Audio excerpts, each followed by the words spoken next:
Good morning आशीष। देखिए, खबर तो अच्छी है, इसमें कोई दो राय नहीं कि डील की अनाउंसमेंट पहले डोनाल्ड ट्रंप ने की, फिर पाकिस्तान के प्रधानमंत्री शहबाज शरीफ ने की, और फिर ये कहा कि 19 तारीख को यानी कि शुक्रवार को डील साइन होगी, और फिर जा कर के ईरान का जो है ऑफिशियल स्टेटमेंट ये आया कि उन्होंने यूएस पर जो है अपनी जीत दर्ज करी है, और साथ ही साथ जो है काफ़ी सारे जो टेक्स्ट है फाइनलाइजेशन वो 19 तारीख को होगी। स्ट्रेट ऑफ हॉर्मुज़ को तुरंत प्रभाव से खोल दिया जाएगा, और सारा जो नेवल ब्लॉकेड लगाया गया था वो भी तुरंत जो है वो हटा लिया जाएगा। लेकिन चैलेंजेस जो है वो अब शुरू होंगे। चैलेंजेस अब शुरू इसलिए होंगे क्योंकि पहले तो तेल के बाज़ारों को अपने प्रोडक्शन कैपेसिटी वगैरह नॉर्मलाइज करने में वक्त लगेगा, वो एक बात है। दूसरी बात ये है कि अब तक डील के कॉन्टोर्स क्या है ये अब तक साझा नहीं किया गया है।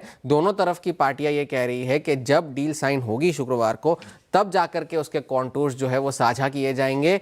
लेकिन कुछ न्यूज़ रिपोर्ट्स जिस तरह के अपडेट्स दे रही है उस तरह के अपडेट्स देखकर ऐसा नहीं लगता कि यूएस इस तरह की डील के लिए अग्री करेगा, और अगर किया होगा तो ये डोनाल्ड ट्रंप के लिए एक बहुत बड़ा नुकसान होगा। क्योंकि मेहर न्यूज़ एजेंसी से ये खबर आई है कि उन्होंने डील कॉन्टोर शेयर किए हैं। डील कॉन्टोर्स के मुताबिक यूएस ने ईरान को $300 बिलियन के रिकंस्ट्रक्शन फंड्स देने की हामी भरी है, वो एक बात है। दूसरी बात ये है कि उसके अलावा $24 बिलियन के उनके जो फ्रोजन फंड्स हैं उनको भी रिलीज किया जाएगा, और जो न्यूक्लियर नेगोशिएशन शुरू होंगे उससे पहले ही $12 बिलियन जो है ईरान को रिलीज कर दिए जाएंगे। ओबामा से बेहतर डील है क्या? हाँ, ये तो ये ओबामा की ये कह रहे हैं कि ओबामा ने जो डील की थी जिसमें यूएस का पैसा दे दिया, तो ये भी पैसे की ही बात चल रही है।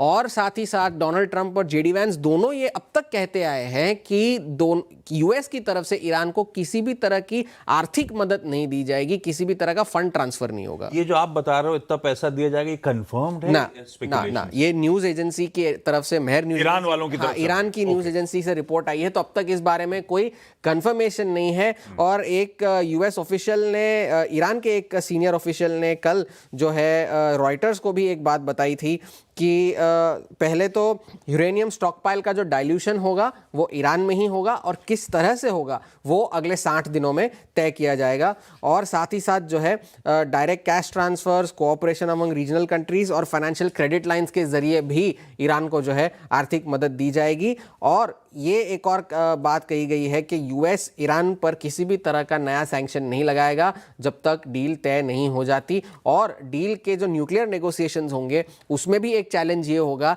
कि ईरान यूएस के सामने ये शर्त रखेगा कि उनके ऊपर जो तमाम सैंक्शंस लगाए गए हैं वो हटा दिए जाए। और ये बात डोनाल्ड ट्रंप के लिए खासकर नुकसानकारक इसलिए भी हो सकती है क्योंकि इस तरह के सैंक्शंस अगर हटाने हो तो पहले कांग्रेस की मंजूरी की ज़रूरत होती है।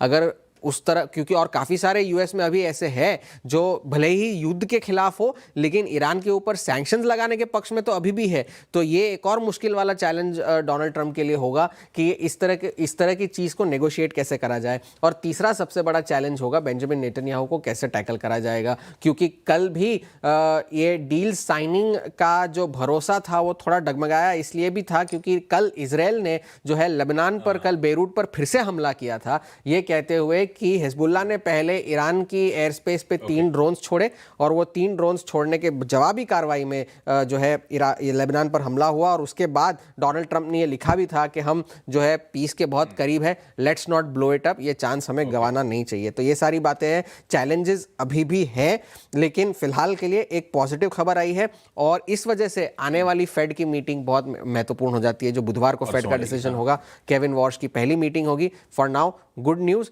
but the devil is in the detail. Good.